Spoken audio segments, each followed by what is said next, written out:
Hello everyone and welcome to this Mobile World Live webinar. I'm Kavit Majithia, Senior Editor of Mobile World Live, and I'm delighted to be your moderator for today's event.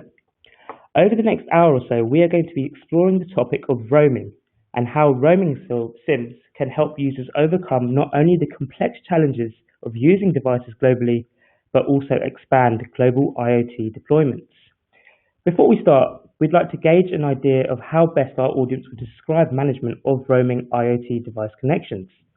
So please take a second to fill out our poll question: how do you best describe your management of roaming IoT device connections, which you will see on your screens.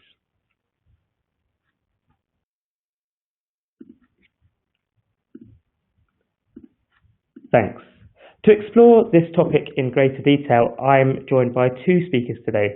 Firstly, we have Adi Shalash, who is Director of Connectivity Strategic Partnership at Telit. Hi, Adi. Hello. And secondly, we have Sylvia Kashish, Principal Analyst IoT at GSMA Intelligence. Hey, Sylvia. Hi, Kavi. Good to be here. Great. Just before I hand over to Adi and Sylvia to start the presentation, a few words on Telit. Telit is a global leader in IoT enablement, with an extensive portfolio of wireless connectivity modules, platforms, and services. Now, while our speakers are presenting, I'd like to encourage the audience to interact by posting comments and questions. We will have time at the end of the presentation to address some of those questions, so simply submit a question in the box underneath the slides and we will try to answer it. Now, getting devices seamlessly connected for global deployment can be a huge challenge, with gaps in coverage and complex network. In addition, dealing with multiple MNOs and connected device platforms can increase costs. However, a single SIM and a connectivity management platform could indeed be the answer.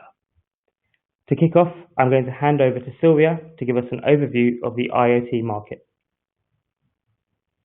Thanks, Kavit.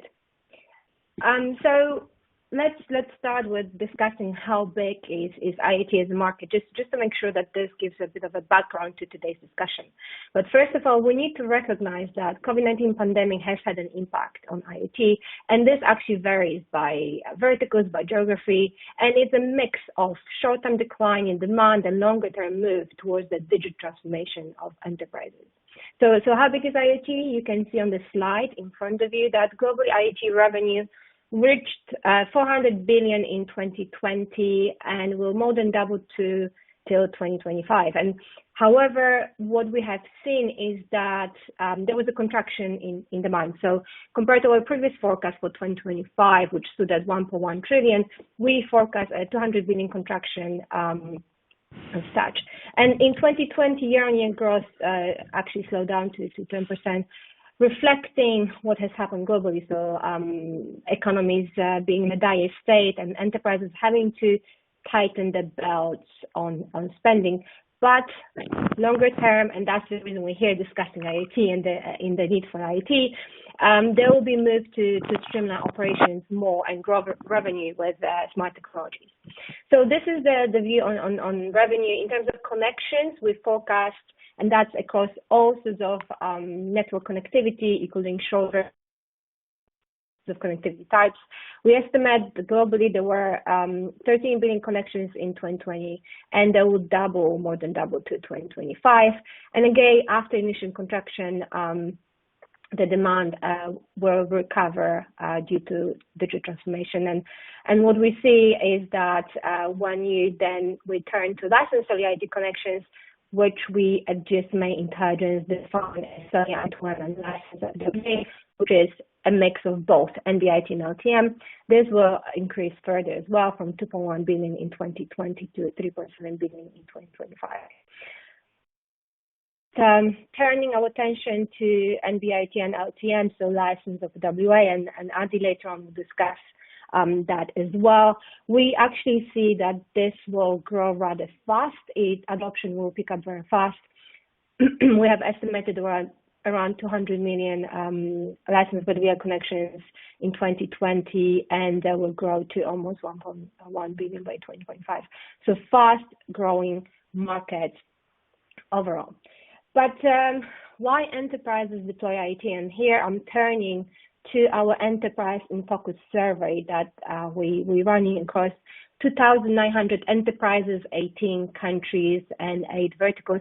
And what was very unique, we're also looking at rather small enterprises. So our survey covers enterprises with upwards of 20 employees. So when we ask enterprises, what is the primary reason for your IoT deployment, 63% last year in 2020 said that they have deployed IoT as part of digital transformation, an increase from 60% in 2019 versus standalone initiatives. When it comes to whether or not they have the deployments are mandated by headquarters or driven by local champions, they were mostly mandated by headquarters, and the reasons for deploying is to generate revenue rather than save costs, which is quite interesting because we always think of IoT as more linked to cost saving, and in order to achieve business benefits rather than comply with regulation. So bearing this in mind, when we turn to the next slide, we actually can see how enterprises are measuring the success. So here we ask the question to our IoT decision makers, how does the organization measure the success of its IoT deployment? And when you see in front of you, there's not that much difference year on year. So even though we did not ask in our enterprise survey, we didn't want to ask leading questions, we can see that in 2020, revenue generation has overtaken, so to speak, cost saving. So 68% of enterprises measured IT success in terms of revenue generation, just slightly ahead of cost saving at 65% as that. One important thing to mention is that regulatory compliance is also a very important reason, both for deployment, as we've seen on the previous slide, and also in terms of measuring success. And one of the ways that IoT helps with that is by ensuring that the enterprises can adhere to the data regulation and security and can adhere to security and data privacy regulation. What we going to discuss today is the need for roaming. And just to put a bit of background into why we even need to talk about this, we again ask a question to our enterprises is, what sort of network coverage requirements they have? So even though the majority said they have a national coverage, so covering different regions within an entire country, followed by very much later on by municipal, so just having a single city region coverage. A third, and this is a slight increase over 2019, actually has an international coverage requirement. So covering multiple countries, being able to support the IoT deployments across multiple countries, that is the need. So there is quite a lot of challenges to ensuring that coverage, and now I'm going to turn to Adi to discuss just that. Adi, over to you. Thank you, Sylvia, and hi again, everyone. So global roaming is the main platform for IoT connectivity, and it can support most of the coverage requirement, as Sylvia mentioned. But IoT connectivity and global roaming are not the same thing, and the differences present specific challenges for IoT connectivity. So today we're going to look at 4 of these challenges. The first one will be cost, and it is affected by the different business models between roaming and IoT. Roaming restrictions are limitation on the ability to use roaming in some markets. Mission critical refers to the need to secure cellular connection anytime and anywhere. And LPWA,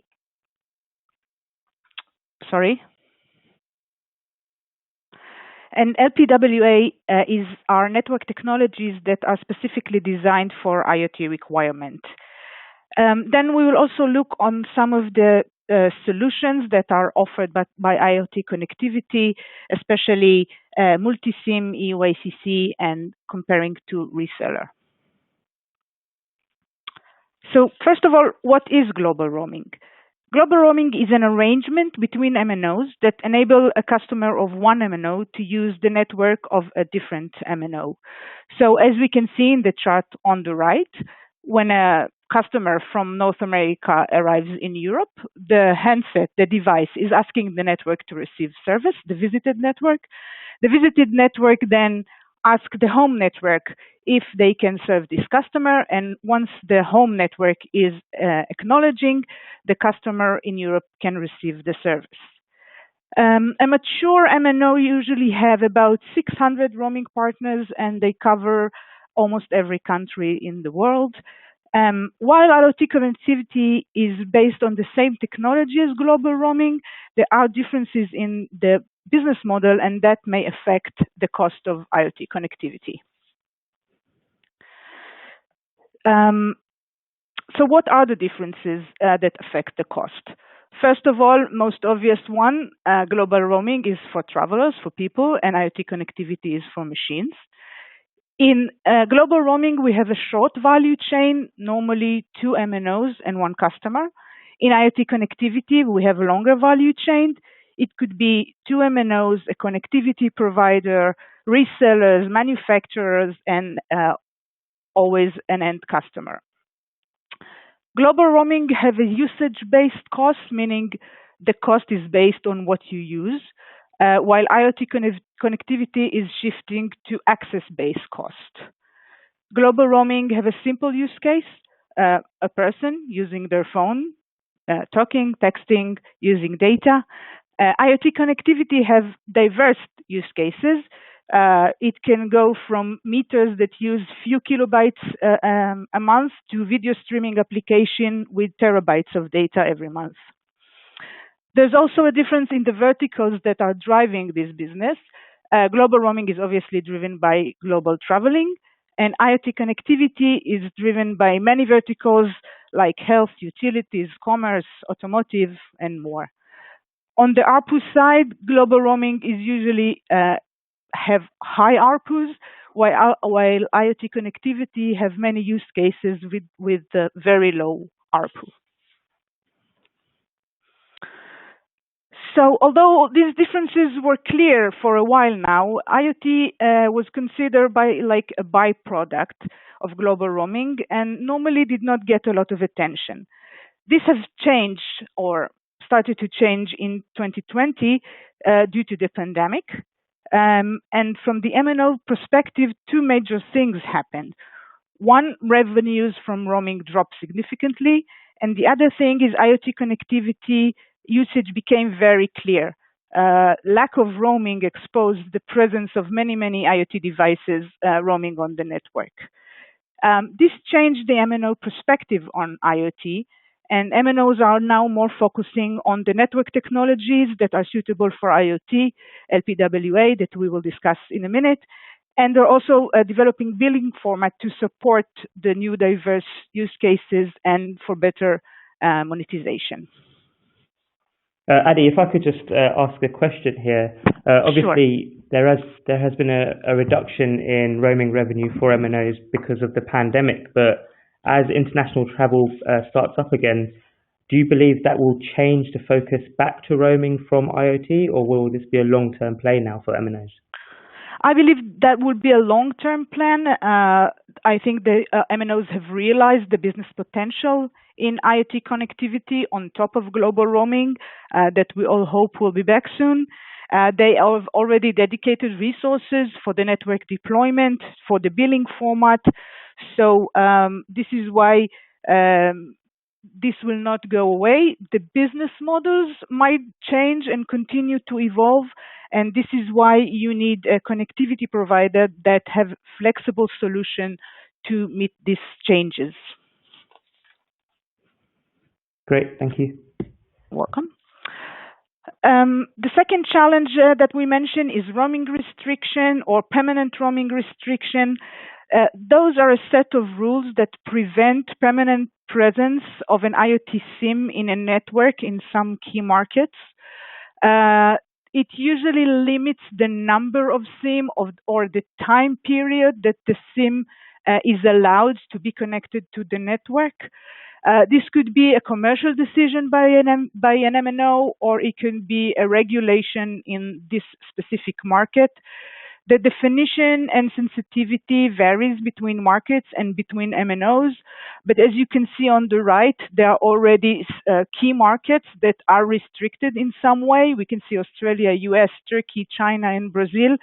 And we are hearing of more markets that are going towards some limitation, like, for example, the UAE.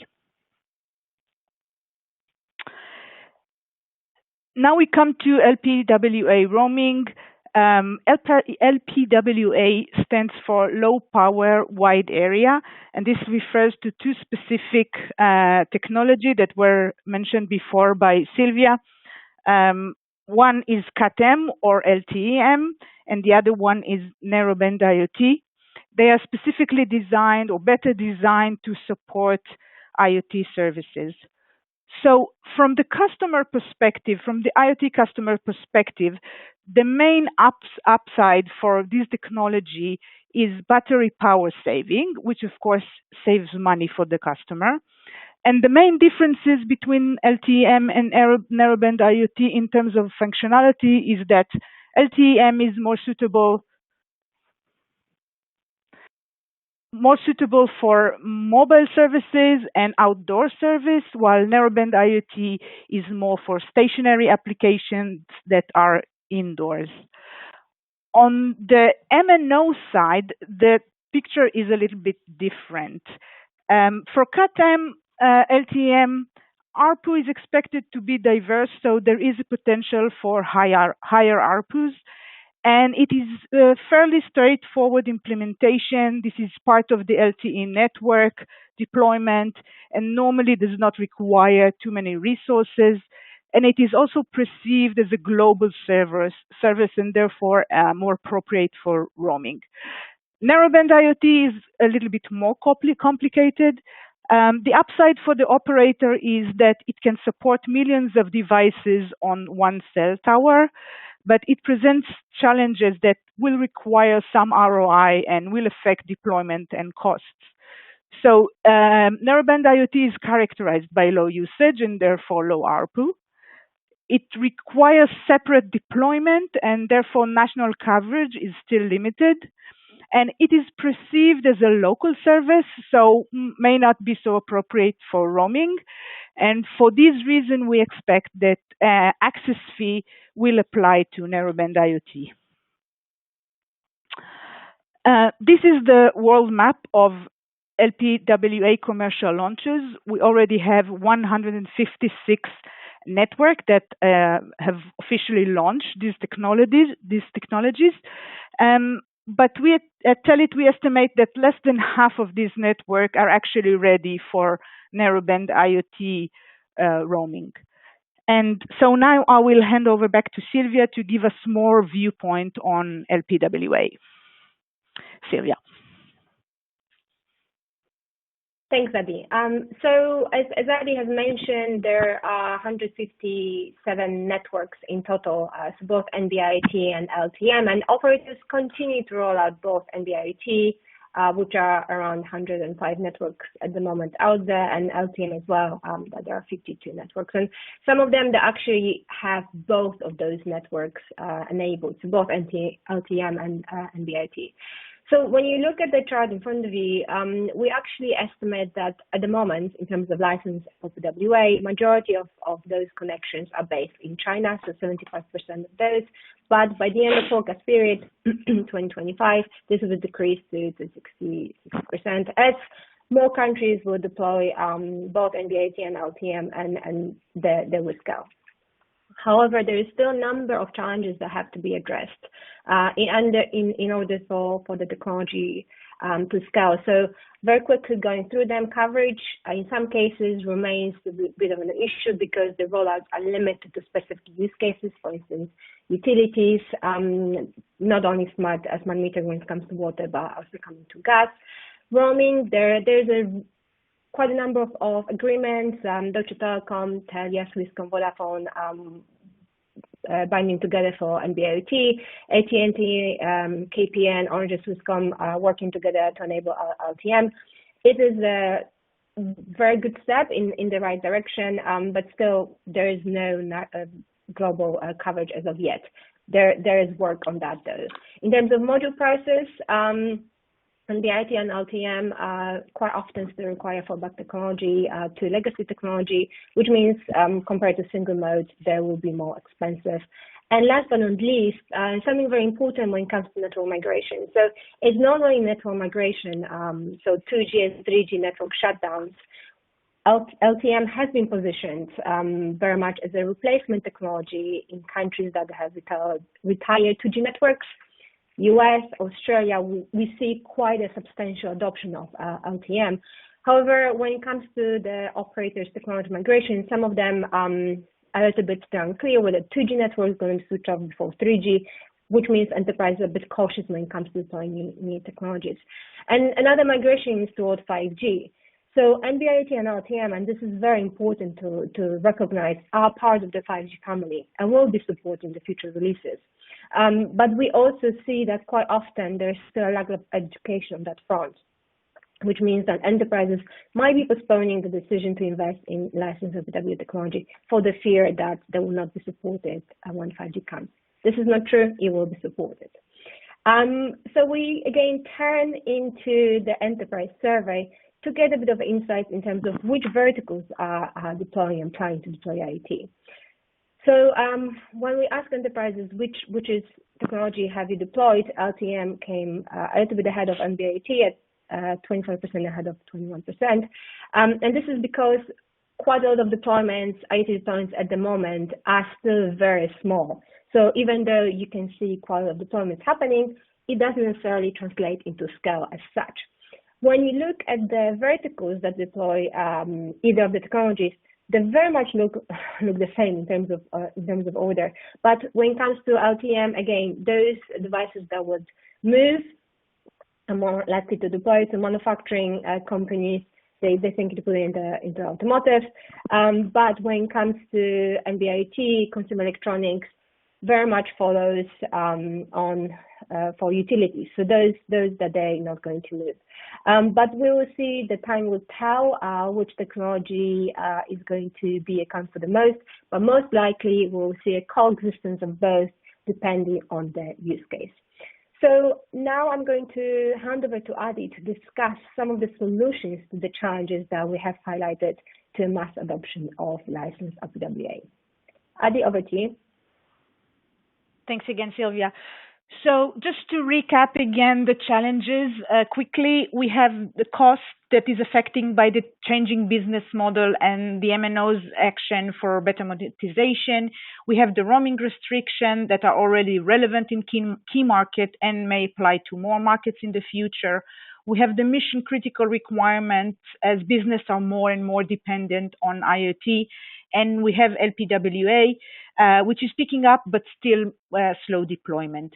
So as Sylvia mentioned, now let's look at some of the different solution IoT connectivity providers are offering and how they meet these challenges.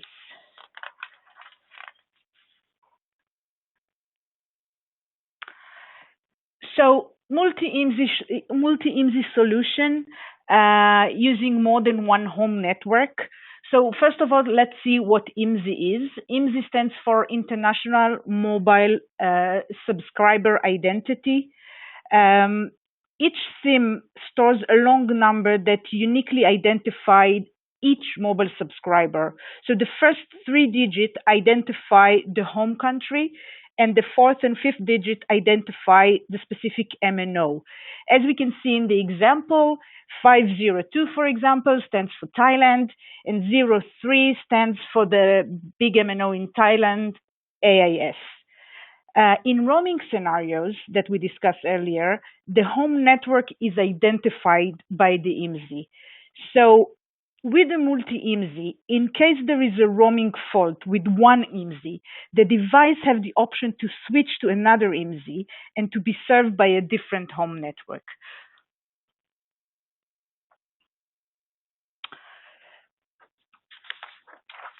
There are also different types of IoT connectivity providers. We have reseller, which is a connectivity provider that relies on the MNO core network. And we have an IoT MVNO connectivity provider that have their own core network. So multi-IMSI is usually associated with an IoT MVNO connectivity provider, and a single IMSI is usually associated with the reseller. So in the matrix, what we can see is that a reseller would normally not provide a multi-IMSI solution. They might provide, they do provide, a single IMSI solution, but in this solution, the provider has less control over aspects like technical elements, support, and cost, and they're also unable to use a different IMSI in case in case of a network fault. On the MVNO core network side, we see that if the MVNO is using multi-IMSI, they do have more control over the aspects of the service, and they also have the ability to use additional IMSI in case something goes wrong. MVNO can also use single IMSI. In this case, they have more control, but they don't have the ability to provide mission-critical solution that multi-IMSI is providing.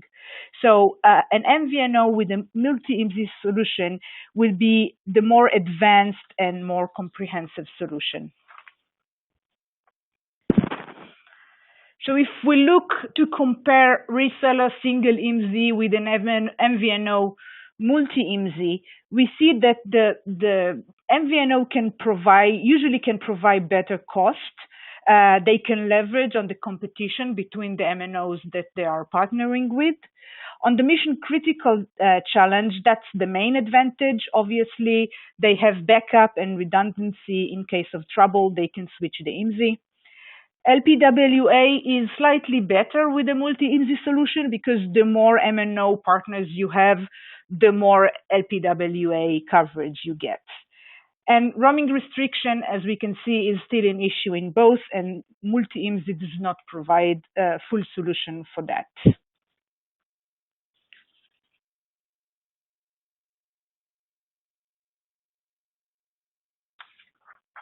EUACC is overcoming roaming restriction. EUACC integrated with the core network can overcome roaming restriction.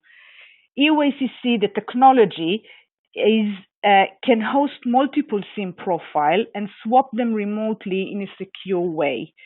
So we like to think of it as an elevator. The SIM is like an elevator, and each floor is a different SIM profile.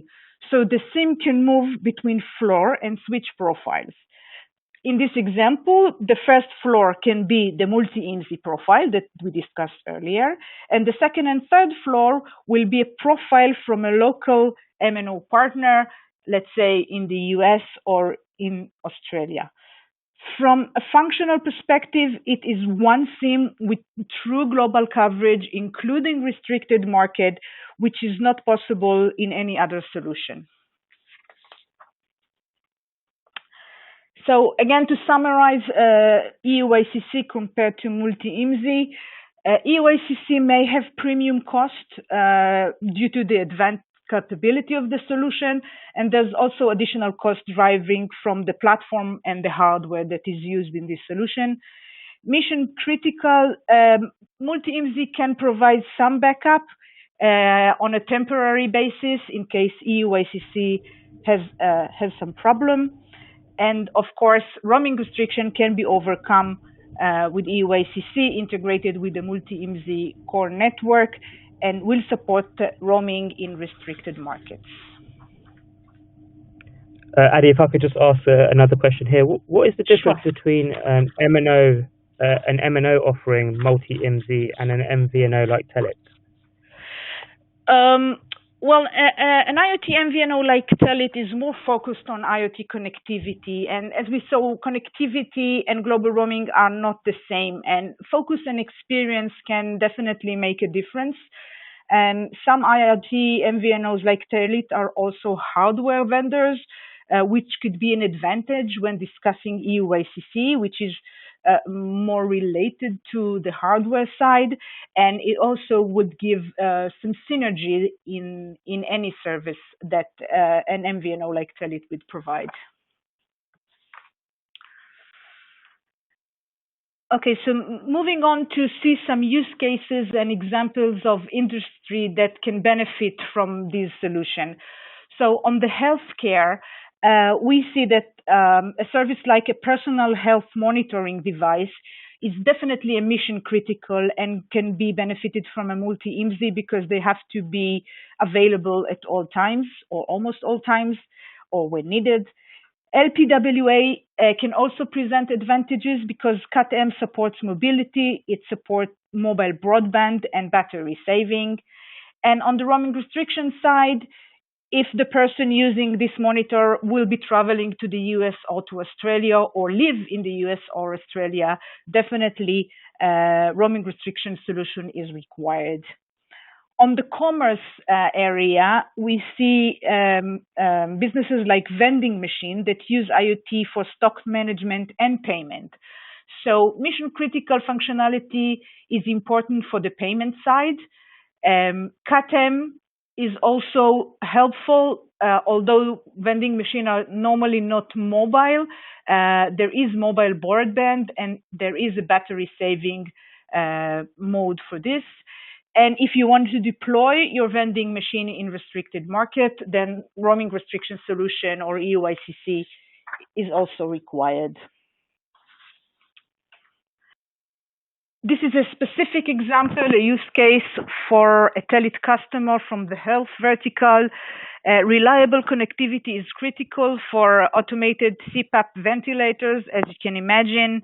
It also supports expanding the service to different markets like restricted markets. So to summarize, for a scalable and future-proof solution, the IoT connectivity provider should support all four challenges. So again, changing the business model, constant pressure on cost, growing dependency on IoT, more mission-critical requirements, new technology deployment, true global coverage, including restricted market, and to answer to all these challenges, the IoT connectivity provider should be an MVNO with its own core network capability and also one that supports multi-IMSI and EUICC.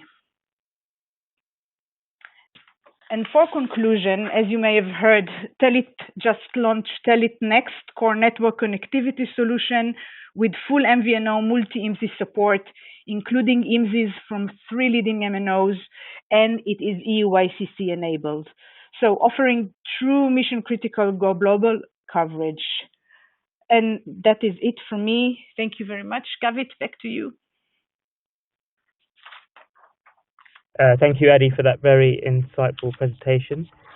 We've come to the Q&A part of the presentation now. We've got some time for questions, and we've already received some.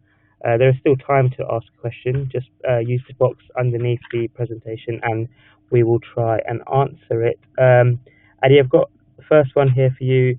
Can you expand on how future-proofing cellular IoT connectivity is related to devices roaming over multiple networks for extended periods of time? Yeah, sure. Thank you for that. Multi-IMSI and EUICC enable the IoT connectivity provider the flexibility to respond in real time to changes and cost and coverage that are expected over time by swapping between MNO partners and staying ahead of any change in the market. Great, thank you. Another one here. How do you see eSIM technology impacting this space versus multi-IMSI type of current solutions? Sorry, Kavit, can you repeat?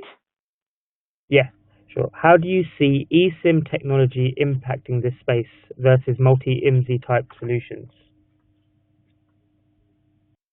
Well, I think multi-IMSI and EUICC are complementary solutions. As we saw here, they answer different requirements, and together they provide the only full service in one SIM, one provider, one bill, one management platform that is available in the market today.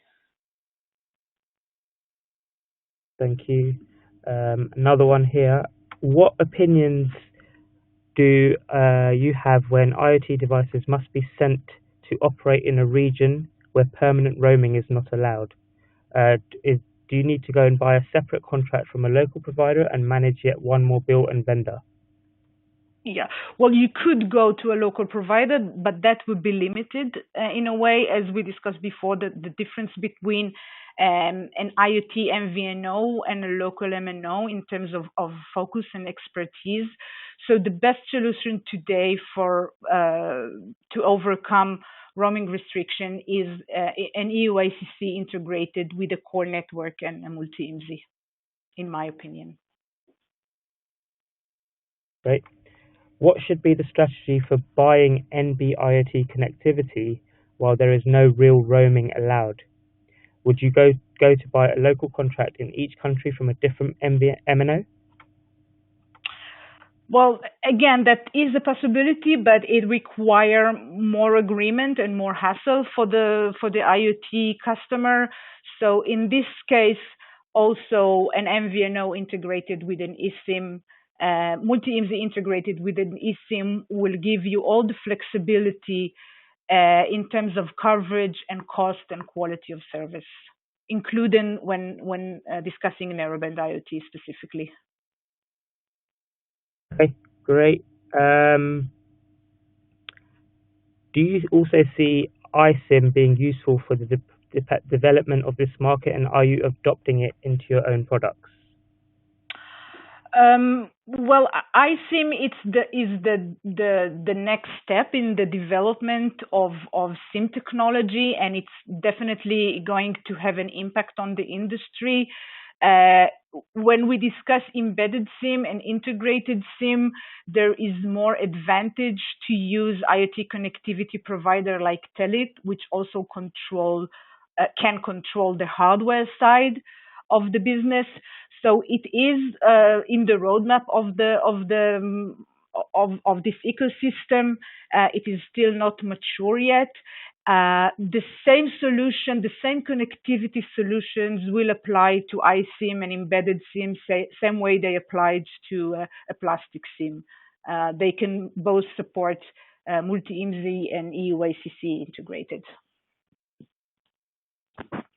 With the next solution, Telit Next solution, are you able to switch profiles on the management platform?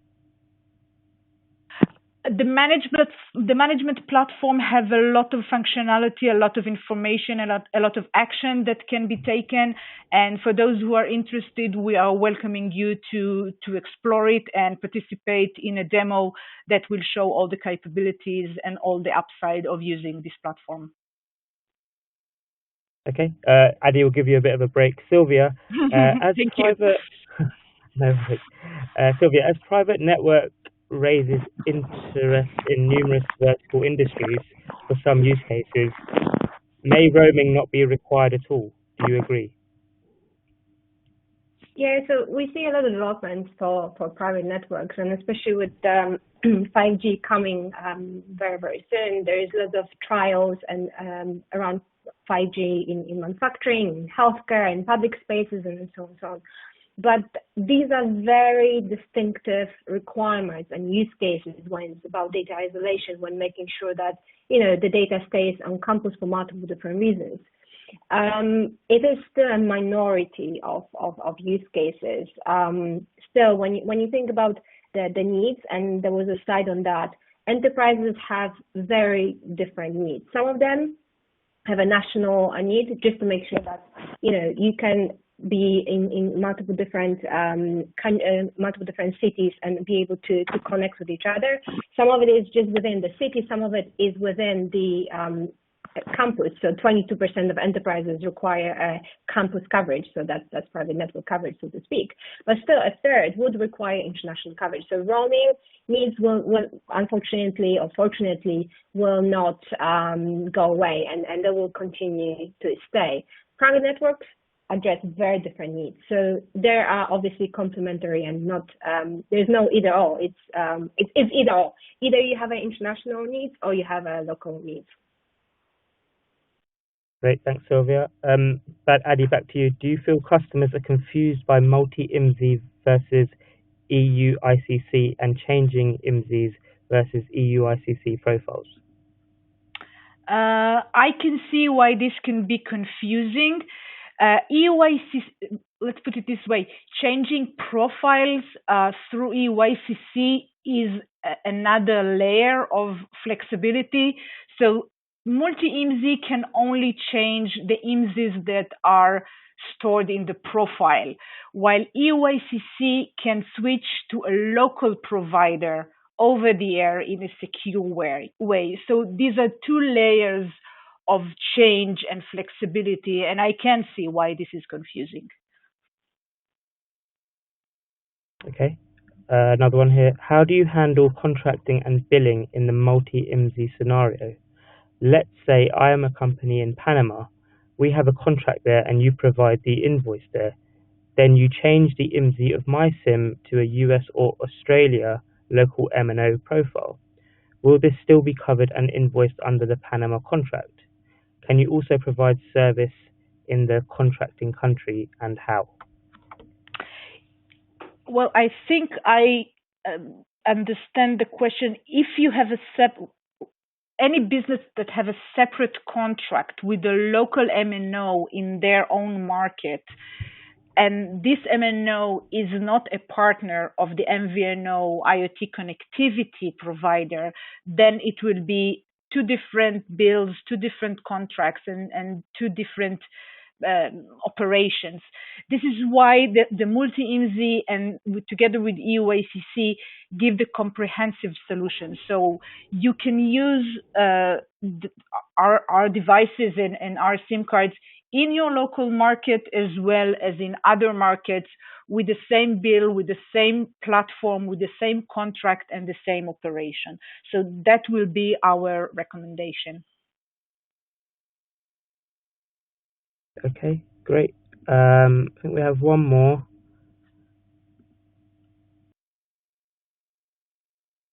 Do you also see iSIM being useful, integrated eSIM being useful for the development of the market, and are you adopting it into your products? As I said, iSIM is the evolution of the SIM going from embedded to integrated. So all the services that we provide with the connectivity platform will also work on an iSIM. As to Telit plans on hardware, I am not the expert on that. And again, we invite you to discuss it with the relevant people at Telit. Okay, thank you very much, Adi. I think that that brings an end to our webinar here. If we haven't answered your question, someone will get back to you. And I want to thank Adi and Sylvia for taking part, and also the audience who have asked some great questions. So thank you, everyone. If you'd like to learn more about this topic, visit contact.telit.com/SIM. Until next time, thank you very much and goodbye.